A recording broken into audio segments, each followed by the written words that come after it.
Salam Bapak Ibu dan saudara-saudara yang kekasih di dalam Tuhan Yesus Kristus. Apa kabarnya? Saya berharap bahwa kita semua dalam naungan, lindungan, kuat kuasa Tuhan. Dan saya yakin apapun keadaan kita ada sampai hari ini adalah karena kemurahan dan anugerah Tuhan semata-mata. Hari ini kita akan membaca firman Tuhan dan kita akan merenungkannya. Karena firman Tuhanlah yang berotoritas penuh atas seluruh hidup kita dan mutlak harus kita imani dan kita lakukan di dalam kehidupan kita. Sebelumnya mari kita berdoa, kita memohon pertolongan Tuhan. Bapa kami yang bertata di dalam kerajaan sorga, kami bersyukur kepadamu karena Engkau begitu baik kepada setiap kami. Sampai detik ini Engkau terus memelihara kami dan menopang kehidupan kami hari lepas ke sehari. Dan kami mengalami keajaiban-keajaiban-Mu tiap-tiap hari perjalanan hidup kami. Kami bersyukur kepadamu, ya Bapa. Hari ini kami akan membaca firman-Mu dan kami merenungkannya. Karena kami menyadari bahwa firman-Mu lah yang punya otoritas penuh atas seluruh hidup kami.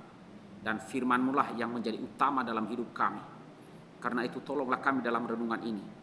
Agar kiranya telinga kami, konsentrasi kami, hati kami boleh siap untuk mendengarkan firman. Ampunilah segala dosa kami, ya Bapa. Basuhlah kami oleh darah Tuhan kami Yesus Kristus. Dan biarlah Roh-Mu menguatkan kami di dalam renungan firman Tuhan ini. Di dalam nama Tuhan Yesus kami berdoa. Amin. Bapak, Ibu, dan saudara-saudara yang kekasih di dalam Tuhan Yesus Kristus, firman Tuhan yang kita renungkan pada hari ini dari Mazmur pasalnya yang ke-39, demikian firman Tuhan. Doa minta tolong untuk pemimpin biduan, untuk Yedutun Mazmur Daud. Pikirku, aku hendak menjaga diri supaya jangan aku berdosa dengan lidahku. Aku hendak menahan mulutku dengan kekang selama orang fasik masih ada di depanku.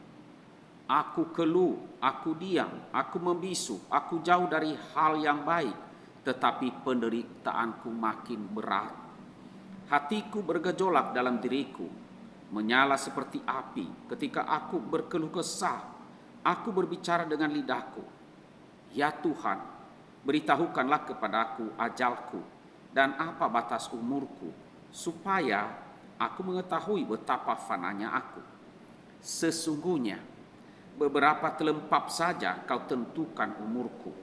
Bagimu hidupku seperti sesuatu yang hampa. Iya, setiap manusia hanyalah kesia-siaan. Ia hanyalah bayangan yang berlalu. Ia hanya mempeributkan yang sia-sia dan menimbun, tetapi tidak tahu siapa yang merauhnya nanti. Dan sekarang, apakah yang ku nanti-nantikan ya Tuhan? Kepadamulah aku berharap. Lepaskanlah aku dari segala pelanggaranku. Jangan jadikan aku celaan orang bebal.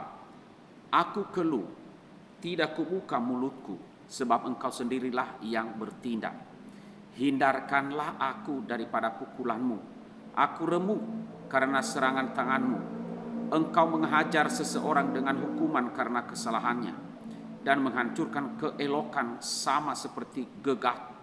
Sesungguhnya setiap manusia adalah kesia-siaan belaka. Dengarkanlah doaku ya Tuhan, dan berilah telinga kepada teriakanku minta tolong. Janganlah berdiam diri melihat air mataku, sebab aku menumpang padamu. Aku pandang seperti semua nenek moyangku. Alihkanlah pandanganmu daripadaku, supaya aku bersuka cita sebelum aku pergi dan tidak ada lagi. Demikian firman Tuhan yang kita renungkan.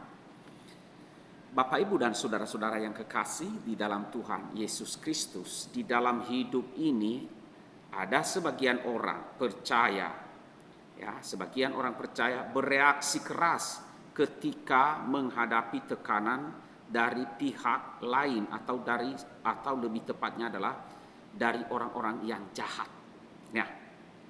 Misalnya saudara, reaksinya adalah bisa mudah marah, itu reaksi, dan berlaku kasar terhadap sesamanya. Akan tetapi ada juga reaksi lain, bisa memilih untuk diam. Nah, itu reaksi yang kedua. Jadi reaksi yang kedua ini juga bisa menimbulkan efek negatif. Karena apa? Karena orang yang memendam perasaannya bisa menjadi stres. Dan stres yang berkepanjangan bisa berkembang menjadi depresi, yaitu gangguan jiwa yang disebabkan oleh perasaan tertekan terus-menerus. Nah, kedua macam reaksi ini merupakan dilema atau pilihan yang serba salah bagi orang percaya. Dilema atau pilihan yang serba salah bagi orang percaya.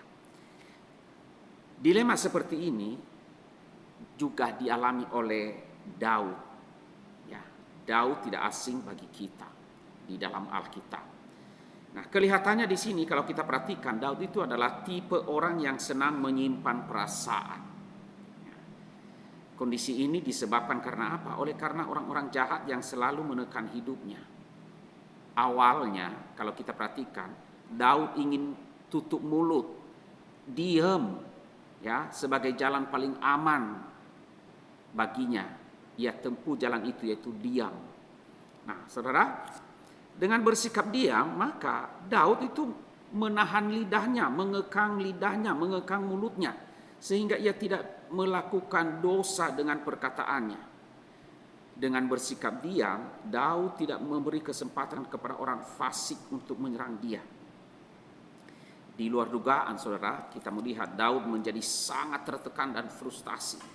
Dan dalam keadaannya yang seperti itu, dalam keadaan tertekan dan frustasi itu, Daud memilih jalan keluar melalui membicarakan masalahnya atau menceritakan masalahnya itu kepada Tuhan.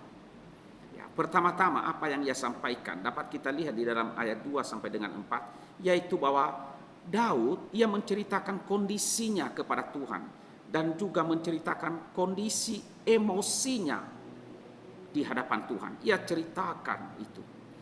Kemudian kita lihat berikutnya di dalam ayat 5 sampai dengan 7, di situ Daud, apa yang dilakukan Daud?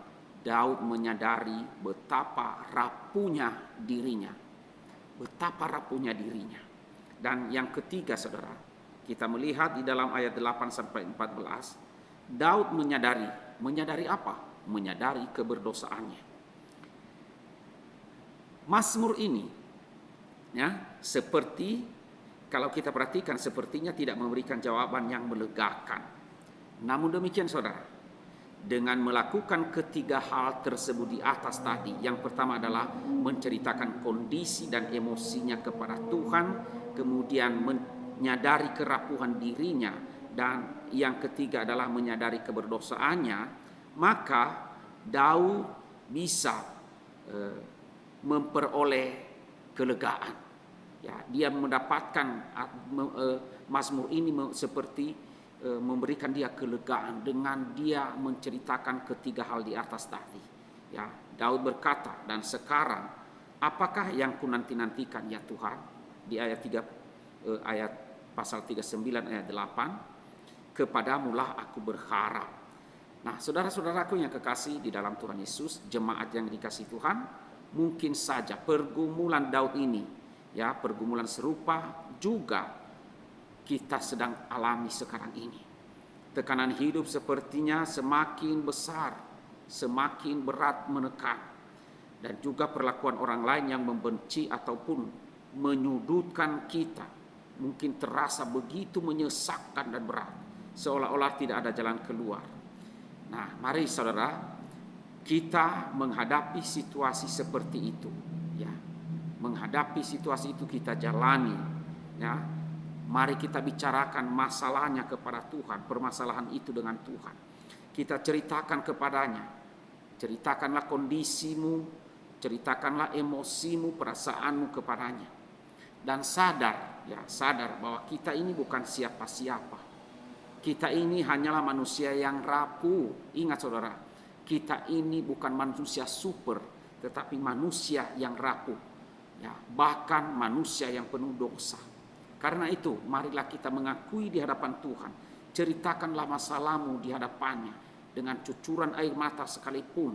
Ceritakan dan sadari akan keterbatasan, sadarilah akan kerapuhanmu, dan sadarilah bahwa engkau adalah orang yang berdosa dan butuh pengampunan dari Tuhan. Akuilah segala dosa dan pelanggaran kita dengan jujur di hadapan Tuhan, ya, melalui anaknya Yesus Kristus, maka anaknya itu akan memberikan kita kelegaan dan pengampunan.